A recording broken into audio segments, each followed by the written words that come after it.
Good afternoon, everyone. Bonjour à toutes et à tous. Thank you for joining us. Merci d'être parmi nous aujourd'hui.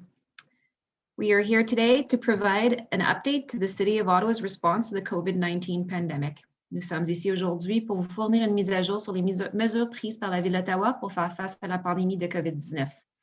My name is Kina Leclerc and I will be your moderator. Je m'appelle Kina Leclerc et je serai l'animatrice de cette séance. Before we begin, a reminder to place your microphone on mute until I invite you to ask your question. Avant de commencer, j'aimerais vous rappeler de désactiver votre microphone jusqu'à ce que je vous invite à poser la question. Today, we'll be hearing remarks from le Maire Jim Watson, followed by Councillor Keith Egli, Chair, Ottawa Public Health Board, le conseiller Keith Egli, Président du Conseil de santé d'Ottawa, Anthony DiMonte, General Manager of Emergency and Protective Services, Directeur général des services et protection et d'urgence, and Dr. Vera Etches, Chief Medical Officer of Health, médecin-chef en santé publique. Available for questions from the media following the statements, we also have, disponible pour répondre aux questions des médias, nous accueillons aussi Dr. Trevor Arneson, Associate Medical Officer of Health, Ottawa Public Health, médecin adjoint en santé publique Ottawa. After we hear from the panelists, we will take questions from the media. We will now begin with remarks by Mayor Jim Watson. Well, good afternoon, everyone. Bon après-midi tout le monde, and my thanks to everyone for joining us for today's media availability. I want to begin by saying that we are making good progress on our vaccine rollout. As we announced yesterday, all residents 80 years of age and older, regardless of what area of the city in which they live, can now book an appointment to receive their COVID-19 vaccine through the provincial booking system. Last Friday, we opened the first of our 7 community vaccination clinics at the Nepean Sportsplex. In addition to the Sportsplex, I'm pleased to tell you that the Ruddy Family YMCA in Orleans will open tomorrow, while the Eva James Memorial Community Center in Canada and City Hall will open next week. Les résidents peuvent réserver le rendez-vous à l'une de ces sites, peu importe où ils habitent à Ottawa. Now, as supplies permit of the vaccine, we will work to add additional community vaccination sites as quickly as possible. Planning is also underway to use our mobile and pop-up vaccine teams in our rural communities. As of 12 p.m. today, and this is a very encouraging figure, over 17,000 Ottawa residents are booked to receive their first and second doses at our community clinics. Additionally, for our appointments at our pop-up clinics, OPH has booked approximately 7,500 appointments. Yesterday, we also announced, additional high-priority neighborhoods where eligible residents can make an appointment at a pop-up vaccine clinic. These neighborhoods are Britannia Village, Carlton Heights Rideau-View, Carlington, Sandy Hill, and Whitehaven Queensway Terrace North. Residents who are 80 years or older, or adults receiving chronic home care and who live in one of these neighborhoods can now book an appointment at a pop-up clinic close to where they live by calling Ottawa Public Health at 613-691-5505. Remember, this is only people 80 and over who live in those designated area that I just mentioned. I have to say that seeing the photos, tweets, and messages from residents who have received their first vaccination, either at the Nepean Sportsplex or one of our pop-up clinics, has been a real moral and energy booster as we head into the next phase of dealing with this pandemic. Regarding booking through the provincial system, I know booking through the process has been frustrating for some, and we ask residents to please remain patient. We've been in constant contact with the province and have been providing them with feedback from our residents on the issues that they have been encountering. Je tiens à rassurer tous les résidents éligibles qui essaient de prendre rendez-vous que nous avons tous les vaccins nécessaires. If you were unable to book an appointment with the provincial system yesterday or in the coming days, you will not miss your opportunity for a vaccine. For those of you having difficulty with bookings, I ask that you please do not call Ottawa Public Health, the booking line, as we need to keep this line open for individuals from the high priority neighborhoods who are trying to book their appointments. As I mentioned earlier, It is only those in the high priority neighborhoods that book their shots through OPH, as the pop-up sites are not listed on the provincial system. And on that note, I'd like to take this opportunity to recognize the dedicated staff working on Ottawa Public Health's booking line, as well as those working as contact tracers, for the outstanding job that they are doing. They are in many ways our unsung heroes. You don't see the work they're doing because they're very much behind the scenes. And neither of these roles are easy, and we know it's been very busy, so we thank you for your exceptional service to our residents. I now want to address transportation to and from vaccination clinics. We're encouraging residents to arrange transportation through a family or a friend. However, we're also aware that this isn't always possible. If you are an existing Paratranspo customer, you can book your ride through the COVID-19 vaccination trip reservation phone line, which is 613-842-3600 between 10 a.m. and 8 p.m. I'll repeat that. If you're an existing Paratranspo customer, you can book your ride through the COVID vaccination trip reservation phone line, and it is at 613-842-3600. And those lines are open between 10 a.m. and 8 p.m. If you don't have an option for transportation, you can request a ride to and from the clinic through the Ottawa Community Transportation by visiting their website, communitysupport.covidresponse.ca. That once again is communitysupport.covidresponse.ca, and follow the link to request a ride. It might be easier for people to remember this. Residents can also call 211-211 to book a ride through the same service. Agents are available 24/7 to take your call. COVID-19 protocols are in place to ensure the safety of both the rider and the driver, and wearing a mask is mandatory. Of course, transportation is just one of the many aspects that need to be coordinated for these vaccination clinics. This, as you can imagine, is a huge undertaking. I'd like to take a moment to recognize our staff, partners, and everyone involved who has made this effort possible. We simply couldn't do it without their dedication and commitment, and my sincere thanks to all involved. Finally, to close, I just want to remind everyone that if you do choose to celebrate St. Patrick's Day tomorrow, please do so safely.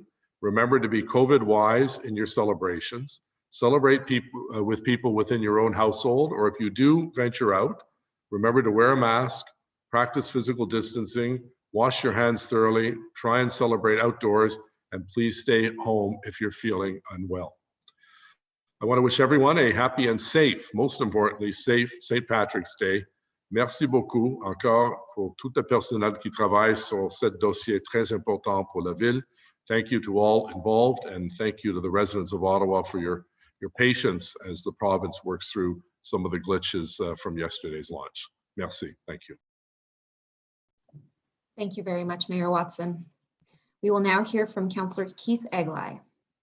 Good afternoon. Bonjour. Kwe. I'd like to thank everyone who's participating in today's media availability, either on the Zoom call or watching through our YouTube stream.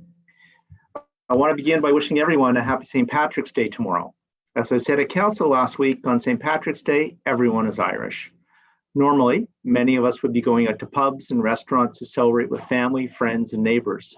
However, the past year has taught us that social gatherings and social events too often lead to increases in COVID rates in our community. Given the current COVID-19 situation here in Ottawa, we're asking residents to consider either celebrating virtually, or if you do go out, please adhere to all the public health guidelines. Stick to members of your household, wear a mask, maintain physical distancing, and wash your hands regularly.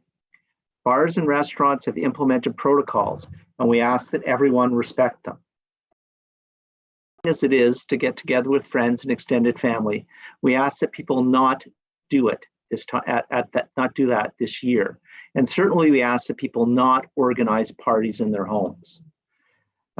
You can use this as an opportunity to support local businesses, support local restaurants.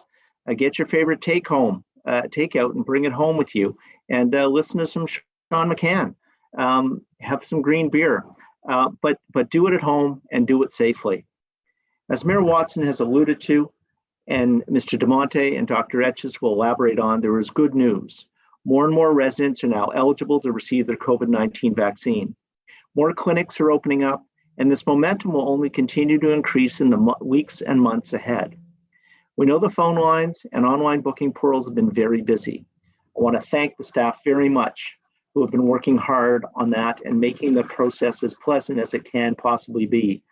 I also want to thank residents for their ongoing patience. We know it's frustrating when you call to book an appointment and you find yourself waiting in a queue, or when your call gets dropped and you have to start again. If you can't book your appointment the first time you call, please be patient and try again later or even the next day. In the meantime, it's important that everyone continue to follow public health guidelines. Vaccines are a cause for optimism at this time, but not celebration. We still have a lot of arms to jab before we can relax public health protocols and get back to normal. Thank you. Merci. Miigwech. Thank you very much, Councillor Eglai. So we will now hear remarks from Anthony DeMonte. Good afternoon, everyone. Bon après-midi tout le monde. As Mayor Watson mentioned, we are pleased to announce that yesterday all residents who are 80 years and older are now eligible to book an appointment to receive a COVID-19 vaccine through the province's booking systems. While there have been some technical difficulties, we are pleased that the province's online booking system is up and running. We continue to monitor the situation and have discussions with our provincial colleagues, and that is ongoing. Nous continuons de surveiller la situation et les discussions avec la province se poursuivent. A contingency plan has been developed in the event the provincial booking system experiences major problems. However, despite these difficulties, the community clinics are fully booked this week with limited appointments available this weekend, which is very good news. This is going to be a key tool as we progress in the COVID-19 vaccine rollout. Appointments for the community clinics can only be booked through the provincial system, so please don't call public health for an appointment at one of those community clinics. La prise de rendez-vous dans les cliniques communautaires se fait uniquement par l'intermédiaire du système provincial. Nous vous prions de ne pas appeler Santé publique d'Ottawa pour ce type de réservation. Residents can access the province's online booking system by visiting ontario.ca/bookvaccine. The province has also launched a vaccine booking line that can be reached at 1-833-943-3900. This line is open from 8 a.m. to 8 p.m. 7 days a week. In addition to the Nepean Sportsplex Community Vaccination Clinic, which opened last Friday, we are scheduling to open 3 more community vaccination clinics. As we had promised, we will open clinics as soon as vaccine becomes available and our team is ready to go. So 3 other additional sites will be the Ruddy Family YMYWCA in Orleans, which will be open as of tomorrow, the Eva Dames Memorial Community Center in Canada on March 23rd next week, and Ottawa City Hall as well on March 23rd next week. We're also opening pop-up clinics for adults 80 years and older or adult recipients of chronic home care from the following communities that were already planned as part of our targeting the high-risk areas that Ottawa Public Health had identified. So the Britannia Village, Carlton Heights, Rideau View, Carlton, Sandy Hill, Whitehaven, Queensway Terrace North. Eligible residents can book an appointment for a pop-up clinic by calling 613-691-5505. So that's for those communities specifically. The phone line is open from 7:30 a.m. to 6 p.m., Monday through Friday, as well on weekends, Saturday and Sunday from 8:30 a.m. to 4 p.m. There is a high demand for vaccine and we expect that the booking line will receive large volumes of calls. Comme la demande des vaccins est élevée, nous nous attendons à ce que la ligne de prise d'appel de rendez-vous reçoit de grand nombre d'appels. Just to give you an idea of the way it works, when you're calling the booking line, you will be placed in a queue where there will be a potential long wait. Our booking agents are trying to do their best to move quickly through the queue, and we ask that you please be patient. I would also like to remind residents that walk-ins are not accepted in any of our vaccination clinics. This is essential that you book an appointment before arriving on site. We've had several people that have arrived and had to be turned away, unfortunately. Je tiens également à rappeler aux résidents que les visites sans rendez-vous ne sont pas acceptées dans nos cliniques de vaccination.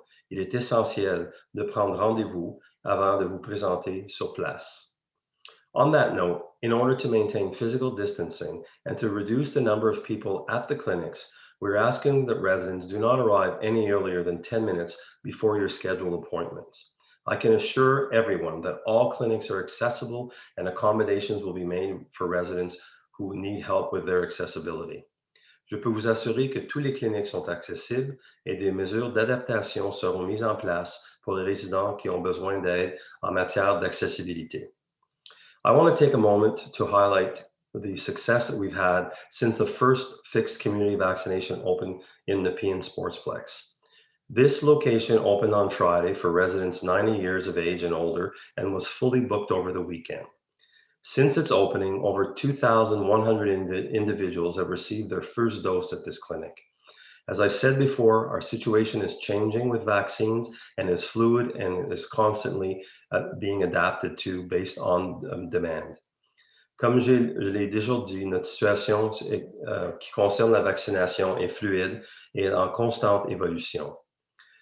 We understand that it can be challenging to keep informed of all of this information, and I want to thank residents for their continued patience. We are making progress. Nous réalisons des progrès. As noted before, we have completed second doses, offers, and vaccines to all residents of all 28 long-term care homes, and we will soon complete the same for all 82 retirement homes. Vaccinations of very high priority healthcare workers, Indigenous older adults, and other congregate care centers for seniors, including shelters, is ongoing. To date, more than 80,000 doses of vaccine have been administered here locally, with more than 17,000 last week alone. Ottawa is often mentioned as a model for vaccine delivery, and I'm very, very proud of the efforts of everyone to achieve this. Ottawa est souvent cité comme modèle pour la distribution des vaccins en Ontario, et je suis très fier de nos efforts. We have a long way to go, but together we will continue to make progress. Thank you very much. Merci beaucoup. Thank you very much, Mr. Dimonte. We will now be hearing from Dr. Vera Etches. Bonjour, hello, Quay. Many have expressed that the quantity of vaccine that's been available to immunize people in Ottawa has felt frustratingly low. And so I am now encouraged that supplies in recent weeks have allowed us to make progress in protecting older adults and people at higher risk of hospitalization and death in our community. I'm thankful for the Wabido Centre for Aboriginal Health and the Akausavic Family Health Team for their hard work and partnership to help protect people who are at most risk of COVID-19. On average, Indigenous peoples are more severely affected by respiratory type illnesses like COVID-19 and have a lower life expectancy than non-Indigenous Canadians related to lower income, racism, and discrimination and other social determinants of health that have affected levels of advantage for this population on average. To date, more than 2,000 people have received vaccine at Ottawa's clinics for First Nations, Inuit, and Métis community members. À ce jour, plus de 2,000 personnes ont reçu le vaccin dans les cliniques d'Ottawa pour les membres des Premières Nations, les Inuits, et les Métis. Ottawa's first community pop-ups for adults 80 years old and above in neighborhoods with higher rates of COVID-19 opened 2 weeks ago. And Ottawa's first community vaccination clinic at the Nepean Sportsplex opened for all adults 90 years and above last week. But this week marks the opening of the community vaccine clinics available to all adults 80 years and over in Ottawa. And at this point, 12,785 people over 80 have received a COVID-19 vaccine. 12,785 personnes de plus de 80 ans ont reçu un vaccin contre la COVID-19. I'm seeing the hope that older adults and their families are feeling as the prospect of getting vaccinated against COVID-19 becomes a tangible reality. And I'm hearing of the relief that people booking appointments for their parents, grandparents, and loved ones are expressing. I'm encouraged to see community members helping one another with booking and with transportation for those who are currently eligible. There are many anxious about when their turn will come, and the answer is within weeks versus months for many more people. More detail will come about the phase 2 rollout from the province. Bien que beaucoup s'inquiètent du moment où leur tour viendra, la réponse est dans quelques semaines, plutôt que dans quelques mois pour de nombreuses personnes. La province fournira plus de détails sur la mise en œuvre de la phase 2. Improved access to vaccine with increasing supply has also extended to the healthcare workers who protect people at greater risk for severe outcomes.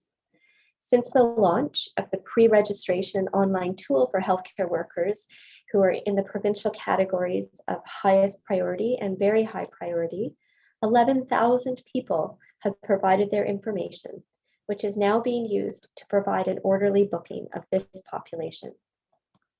I'm also happy to announce that on Tuesday, March 23rd, from 10:30 till noon, the Ottawa Disability Coalition, Ottawa Public Health, and the City of Ottawa Accessibility Office will host a virtual COVID-19 vaccination forum for people with disabilities. This virtual event is open to all residents with a focus on people with disabilities and caregivers. So to register, watch for links from Ottawa Public Health and our city Twitter and Facebook accounts in the coming days.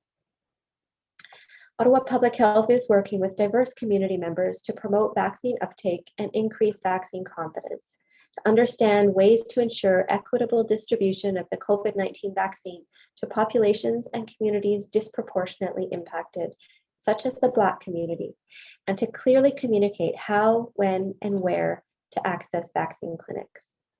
Santé publique Ottawa collabore avec divers partenaires communautaires afin de promouvoir l'adoption de vaccins et d'accroître la confiance à leur égard. Ceci est essentiel pour assurer une distribution équitable du vaccin aux populations les plus touchées, telles que la communauté noire, et de communiquer clairement comment, quand et où accéder aux cliniques de vaccination. Every day we get a little bit closer to providing vaccine protection to everyone who wants one in Ottawa, but we all know we're not there yet. In the meantime, we must all continue to follow the public health measures put in place, maintaining physical distance from those you don't live with, wearing a mask, washing your hands, and staying home if you're sick, except to get tested. Ottawa has passed the thresholds for being in the red zone of the provincial framework that's used to implement measures that control COVID-19 spread. Ottawa a franchi le seuil pour se trouver dans la zone rouge du cadre provincial utilisé pour mettre en œuvre des mesures de contrôle de la propagation de la COVID-19. The rate of people testing positive for COVID-19 has been above 40 per 100,000 for 4 consecutive days. The percent testing positive is now 2.5%. This means we've had too many situations where transmission has occurred, where people are in close contact with each other without a mask. So we now expect that the provincial restrictions in the red zone, such as restaurant occupancy of 10 people indoors and the closure of indoor cinemas, will apply within the next week. Nous nous attendons maintenant à ce que les restrictions provinciales dans la zone rouge, comme un taux d'occupation de 10 à l'intérieur d'un restaurant, ainsi que la fermeture des cinémas, s'appliqueront dès la semaine prochaine. It can't be said enough how adaptable and resilient the people of Ottawa are. I know we have what it takes to keep COVID-19 levels manageable if we maintain the protective behaviors that we've been practicing for more than a year now. So for everyone celebrating tomorrow, I also wish you a safe and happy St. Patrick's Day.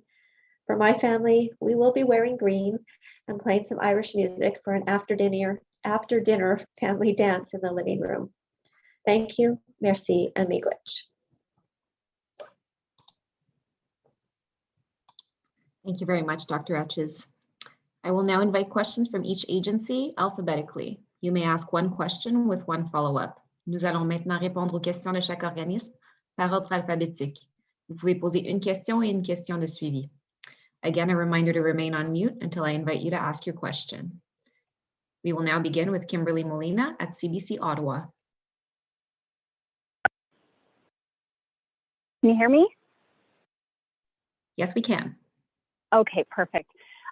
So I wanted, sorry, I don't have a camera, but I wanted to ask about, Dr. Vera Etches, your comments just now about the going into potentially the red zone. Is that a discussion you're going to be having with the province then on Friday? And could we see that change come into effect this weekend? It's a discussion that I'll be having with the Chief Medical Officer of Health later today. And the timeline for confirmation by the provincial government, it's to be determined. I think I want to hear what the Chief Medical Officer of Health's assessment is.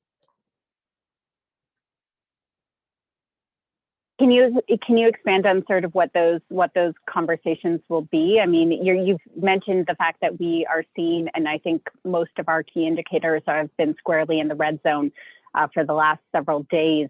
So I guess should people prepare for the fact that we are going into red this week? Yeah, I think there's a couple important points. So my conversation with the Chief Medical Officer of Health is that I believe we are in red. We've passed the red threshold and we're staying in red. For the past number of days, we've passed more than one threshold, one measure into red. The other point about what we anticipate is, yes, if the government agrees that the time to change officially, they need to go through that process. So they have to write regulations that apply to the city of Ottawa and implement the new measures that are used in red. And so there's a process the provincial government needs to follow. But I think the most important thing is for the people of Ottawa to know that right now we should be thinking of ourselves as in a red situation where the level of COVID in our community is higher and we need to limit our close contacts more. So waiting for an official change is not helpful when we know that right now today, if we can decrease COVID transmission in our community, we'll have less work to do to bring it back down and get back out of red. So the faster we act, the better ourselves. It's in our control, and I know that. That people have done this before, that the measures, we want to see in place to protect against transmission, but also we're always aiming to try to decrease the level to keep businesses open and to support, access to services that people want. Can I just quickly ask about the variants of concern? I know that the province has said that they are seeing approximately 50% of new cases as variants of concern. Would you say that's similar in Ottawa? I would like to emphasize a couple things about variants of concern in Ottawa. The first point is that often I see the report of the number of variants of concern is low because it's being reported just the confirmed cases, but we look to the volume of the positives that have been screened for the variant and test positive for the variant, not confirmed by genetic sequencing, but positive on that screen. And that number is now up to 159. So it's growing. Over the month of March, actually is where we've started to see that rise in the variants of concern, that curve go up for the variants of concern in our community. We don't have the exact same measure as the province for Ottawa specifically. We have a situation where the positives, people come back, their test shows they have COVID-19, then we send those samples to be screened for the variant. It's not 100% of the samples that are able to be screened. Sometimes the quantity of the sample is too low. And so we don't have a perfect measure of the percentage that come back with the variant of concern. So it's probably lower than 50% based on the numbers we do see. But what we do know is it's increasing. So again, I think the important things with the variant of concern picture in Ottawa is it's increasing, it's growing in number, and the rate of increase is greater than the rate among the non-variant concern. Thank you very much, Dr. Etches. Thank you, Kimberly. We will now be going to Eric O'Brien at City News Ottawa. Good afternoon, everyone. My first question is for Mr. DeMonte. Now that there are 4-month intervals between first and second doses, how do you think that'll affect, well, first of all, the timeline for getting first doses out to every stage of population, but how do you think that'll affect the rollout in Ottawa? Thank you for the question. So we mentioned this earlier, the change in the timeline adds an advantage in the sense that we now, when we receive our doses, we don't have to hold back a second dose, or we don't have to plan out for the second dose. So what in essence it's doing is allowing us that every dose we receive, we can put into someone's arm according to the priority list that's defined by the province, and that locally the team that's under Dr. Etches identifies. So what it does is it helps us accelerate and get more vaccine quicker into our population. And by pushing it out 4 months, we believe that we can, if we can continue getting a sufficient vaccine, and that seems to be what's happening now, and the supply chain is stable, that we'll continue to increase quite rapidly the number of people that at least get a first vaccine in Ottawa. So what you're meaning is kind of, it'll definitely have an impact on speeding up the process. Absolutely, very positively, as a matter of fact, yes. Very good.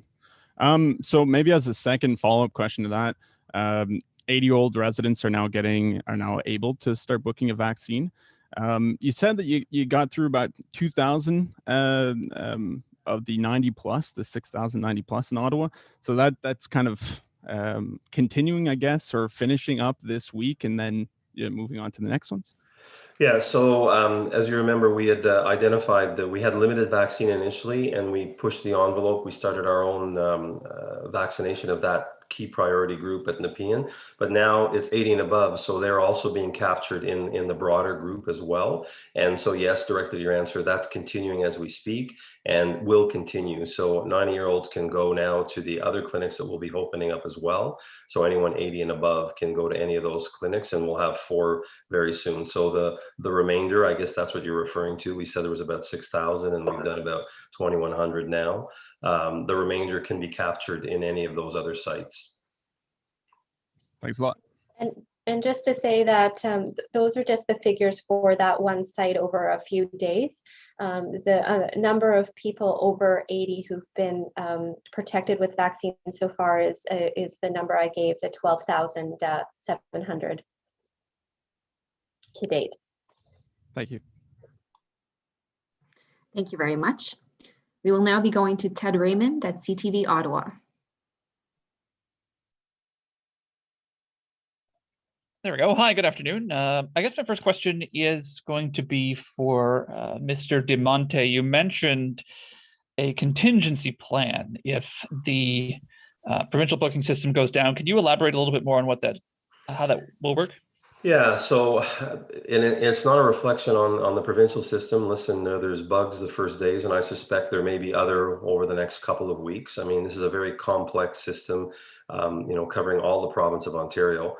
But any emergency planning team, and that's something we do, you always look at each item that could be at risk, or that is critical to an operation, whether it's this or a tornado or a flood or an earthquake, and you have a contingency plan. So we've put the team has worked, our IT team has worked with looking at contingency plans, and there's a couple that we do have systems that are not designed, and that's why they're not our primary system, that are not designed to take volumes that we will be taking for booking. We have systems that we booked, for instance, our public health team uses a system that we book for our annual flu vaccine. We have systems that we book for our Parks and Rec team. So those IT systems do exist, so we could maybe use those. Again, I want to reiterate, they're not ideal because there will be limitations of what we can do, as well as, and we're currently doing it now for the For the high-risk communities, we have a call center stood up to do that. And I mentioned it, if you're not eligible, don't call the lines because they get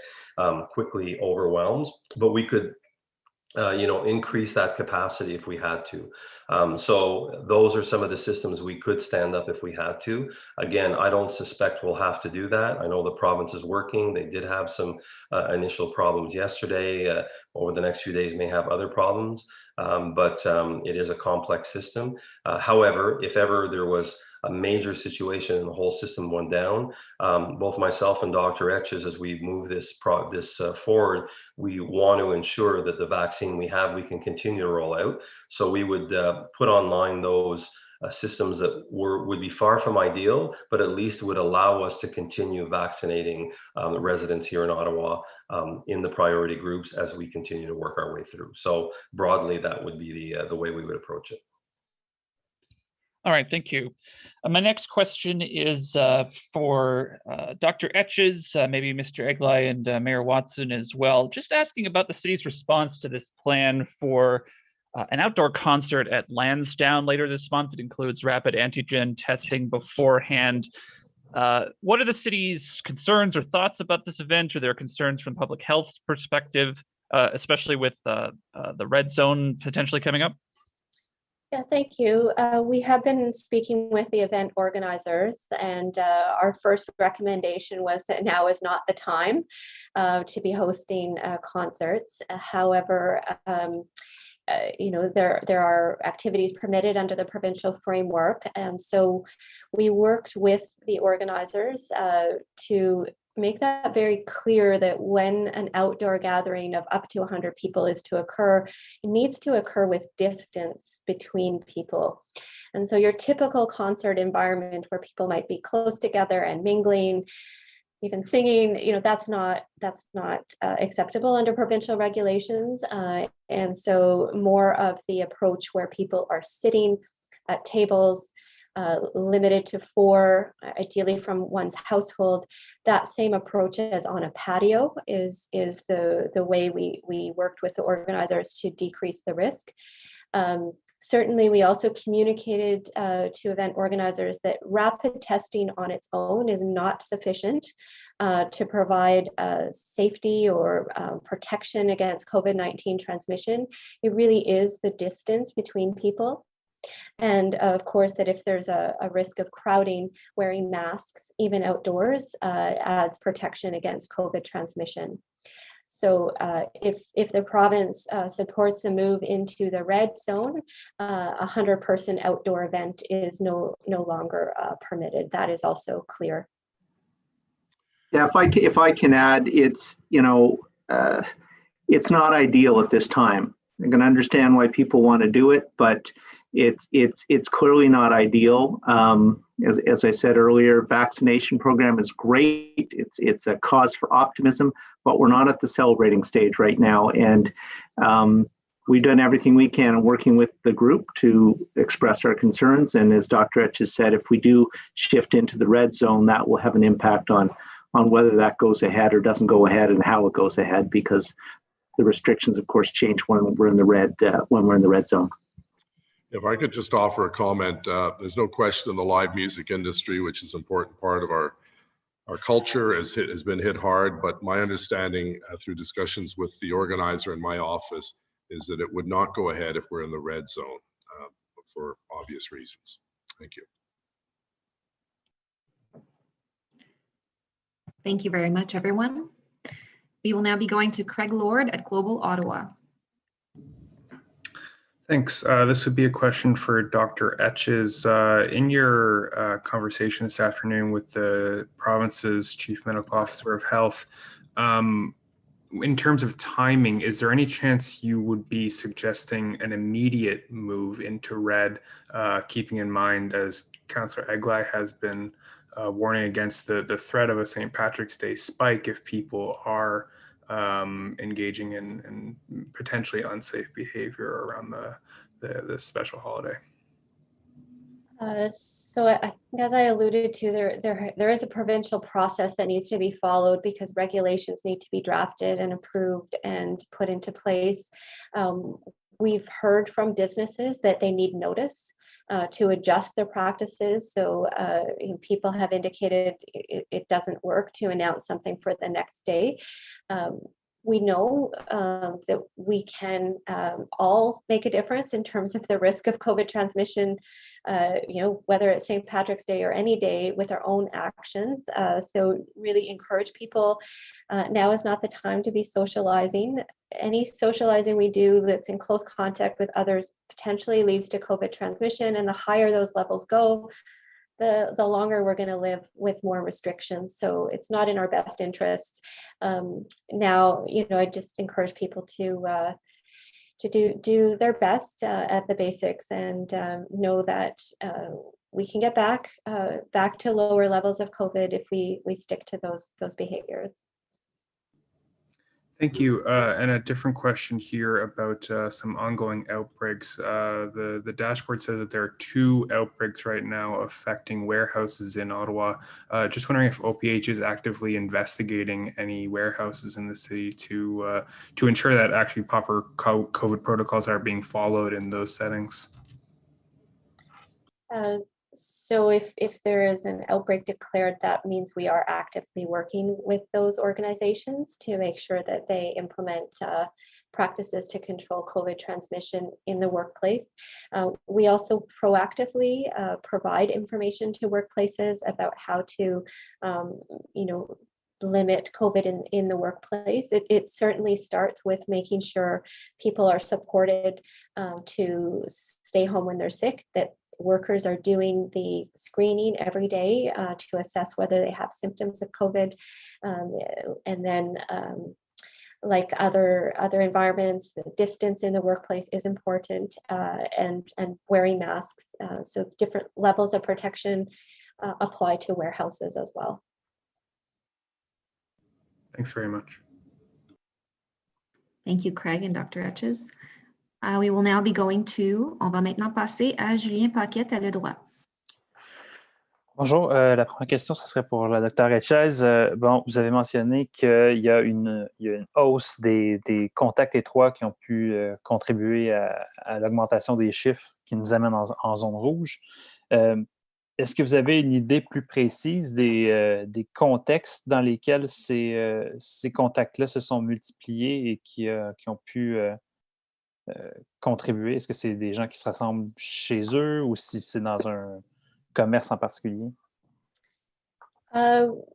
Oui, les situations sont diverses où on voit les personnes qui ont un dépistage positif pour COVID-19.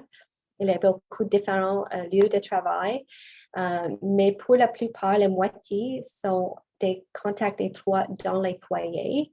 Les gens dans la même maison où on habite ensemble.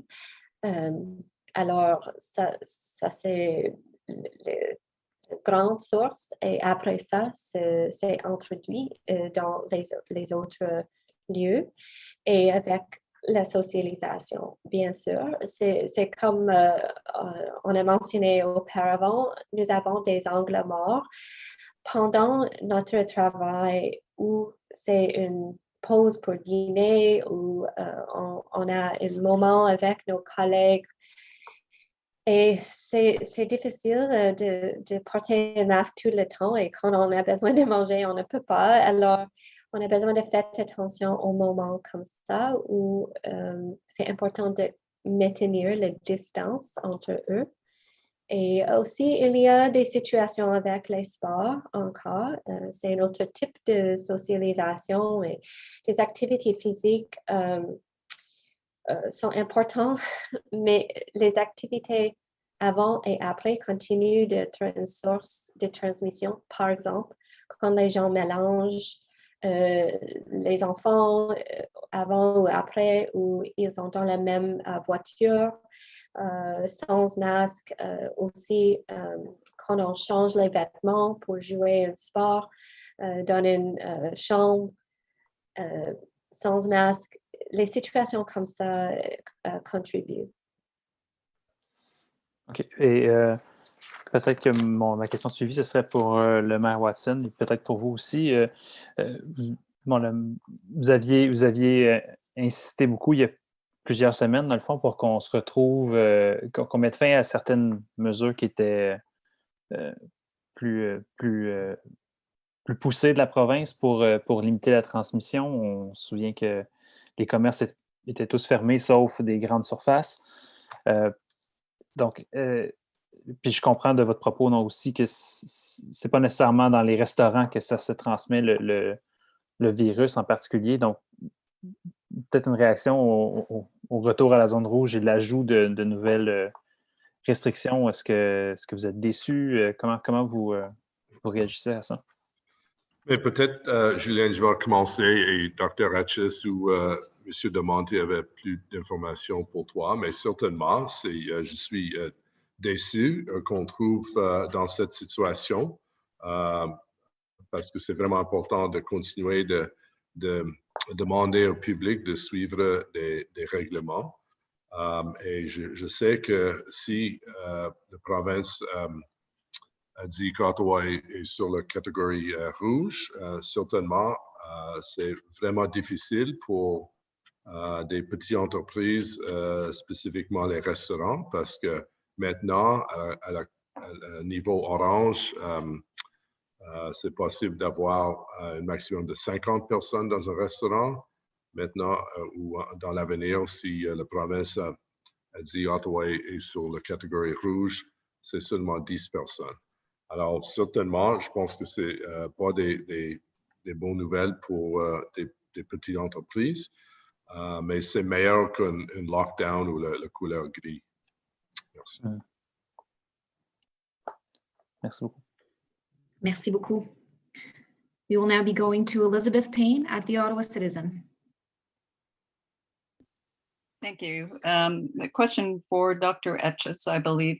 It's about AstraZeneca, which I don't think we currently have in Ottawa. Is that correct? But my question is that today, NACI upgraded its advice so that it's available for people 65 and over. Meanwhile, a growing list of European countries are now pausing their vaccination program while they look at some of these reports of blood clots. I'm wondering, is there sort of growing confusion and perhaps concern caused by some of these, this fluidity in advice? Is that just the way it goes under these unusual circumstances? Yeah, I'm wondering if you're hearing any of that in terms of vaccine confidence out there. So the first thing that I start with is that Health Canada has a process to approve vaccines, and they have approved AstraZeneca and the others as safe and effective. Health Canada didn't have the same recommendation around the age limit previously, being under 65. They approved it as safe and effective for older adults. The difference in the updated recommendation from the National Advisory Committee on Immunization are not surprising that they would update them, because we are in an environment where we're going to continuously learn about the real world effectiveness of the vaccines. So I expect this to continue for a year plus, as we continue to have more COVID vaccines, learn more about their effectiveness in different ways, different intervals. This is an environment that's going to have regular updates to the vaccine recommendations as the evidence grows and the evaluations grow. So when it comes to the AstraZeneca and its safety profile, that is something we monitor. You're right, we don't have AstraZeneca vaccine in Ottawa. It's not one of the vaccines that we're giving in our clinics, and no one in Canada has received the same lot number that's being examined in Europe. That vaccine lot number is not here, that batch.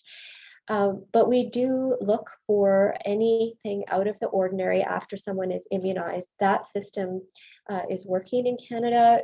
Locally, Ottawa Public Health plays a role in receiving reports of any adverse event following immunization, and we report that to the province and the federal government. And the reports from both levels, provincial and federal, as they collect information, is that they haven't seen anything out of the ordinary with any of the COVID-19 vaccines to date, but we'll continue that surveillance. And so I think it is important that people understand these vaccines are all providing good protection against being hospitalized and dying from COVID, and that's important. We need to use all the tools we have right now. Thank you. And would you like to see some AstraZeneca in Ottawa so you can ramp up the vaccine program for people over 65?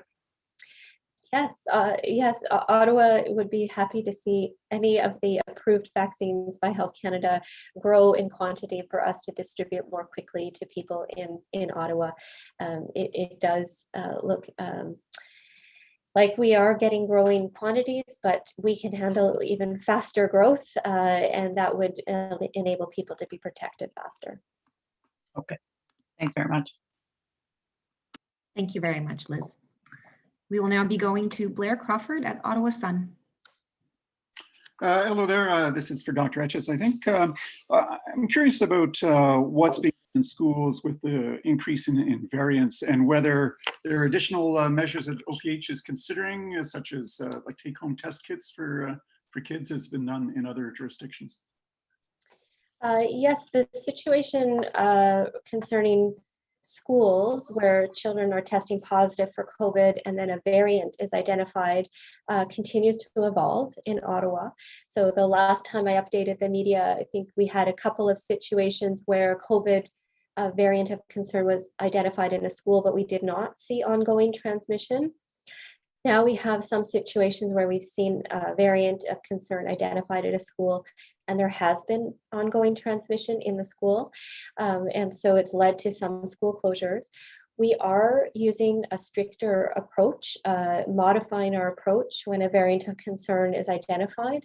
We notify all the parents of the high-risk contacts that the variant of concern was identified, and we require that the high-risk contacts test negative for COVID-19 before they return to school, or else we ask that they stay home. We put them on a list for not returning to school for a longer period of time that would basically cover the incubation period and then the period of communicability, so that if someone did develop COVID, we would still keep them out longer through that period when they would be infectious to others. So that's some of the strengthened measures. And the take-it-home test kits, is that something? The take-home test kits is something we're exploring how to introduce into the school environment. At this point, we're continuing with rapid testing based out of schools, but we are looking to continue to evolve the testing of the student population in ways that work for the school community. My follow-up question is really just because I'm looking out the window, and we had the time change on the weekend, the weather's warming, and I'm wondering as we move towards a red zone, whether you see the fact that people are going to be outdoors, does that give you some relief, or does that worry you more with this red zone? Well, I really do think that the opportunity to be outdoors more comfortably is important. It's a help as we need that sun. We need to be able to be active outside. It will become easier. It also does create an environment where connecting with loved ones outdoors is lower risk than connecting with people indoors. And so I think that will be hopeful and helpful. Thank you very much. Nous allons maintenant passer à Radio-Canada, Rémi Autier. Bonjour, Dr. Etches, merci beaucoup pour votre temps. J'aimerais peut-être, si vous pouviez dire en français, là, quels sont les indicateurs dans le rouge? Qu'est-ce qui fait en sorte qu'est-ce que vous allez présenter comme à votre compatriote du provincial, Dr. Williams, cet après-midi, pour lui dire voici le problème, voici la situation et voici ce qu'il faut agir, ce qu'il faut poser comme geste? Oui, la situation est que le niveau de COVID-19 dans notre communauté est élevé et augmente. Et il y a quelques indicateurs qui donnent cette information. Une, c'est le eau usée. C'est que le niveau de COVID-19 dans l'eau usée est encore haut. Ça augmente un peu, descend un peu, mais le niveau est haut. Aussi, c'est le nombre de personnes qui ont un dépistage positif par 100 000 personnes. C'était plus que 40 depuis 4 jours. Et ce n'est pas juste comme 40,1, c'est 45 et plus. Et aussi, c'est le pourcentage de personnes qui allaient avoir un dépistage pour COVID-19 qui augmente. Et maintenant, c'est 2,5%. Alors, ça, c'est aussi à la fin de la zone orange. Et comme question de suivi, c'est un peu pour vous et pour le maire Watson. J'ai été me promener aujourd'hui dans le marché Baye, j'ai parlé avec des personnes. Il y en a qui comprennent, qui disent oui, revenir en zone rouge, ça peut-être que ça va être nécessaire, mais il y a plusieurs personnes qui ne veulent pas voir des règles plus strictes être imposées. Il y a une fatigue par rapport à la COVID, par rapport aux règles. On a vécu un certain déconfinement, le printemps revient, et là, c'est peut-être une claque au visage. Qu'est-ce que vous répondez à ça, vous et peut-être monsieur le maire? Monsieur le maire? Oui, certainement. Vous avez raison. Certainement, je suis déçu que ça, c'est la possibilité. Mais à la même temps, c'est nécessaire pour tous les résidents de continuer de suivre des règlements de santé publique. Je pense que Dr. Etches et ses collègues ont donné beaucoup de bons conseils qui concernent laver les mains, utiliser un masque, etc. Je sais que ça sera difficile pour des petites entreprises, les restaurants, malheureusement, il y a des règlements de la province de l'Ontario et c'est nécessaire pour nous autres de suivre ces règlements pour la santé de la population de notre ville. J'espère que ça peut-être rester seulement 1 semaine ou 2 semaines et on va voir des meilleurs résultats dans 2 semaines et on avait une autre chance de retourner à Orange ici à la ville d'Ottawa. Docteur? Oui, c'est important de comprendre que c'est pour notre bénéfice d'avoir moins de COVID-19 dans la communauté et la réponse le plus rapide de diminuer la quantité de COVID-19, ça peut avoir une situation plus courte avec les restrictions. C'est important absolument de reconnaître, c'est difficile et j'apprécie que c'est la majorité des gens qui font leur meilleur de diminuer d'avoir une diminution dans la COVID-19 dans la communauté. Et c'est pas pour toujours, c'est juste quelques mois avant qu'on va avoir une plus grande protection contre la transmission de COVID-19. Alors, c'est pour protéger, sauver les vies. On a l'opportunité de diminuer le nombre de décès et hospitalisations. Et je pense qu'on peut continuer pour cette période. C'est pas facile, mais j'apprécie les efforts. Merci beaucoup. Merci beaucoup à tous. Thank you, everyone. This is all the time that we have. C'est tout le temps que nous disposons aujourd'hui. Merci beaucoup. Bonne journée. Have a great day.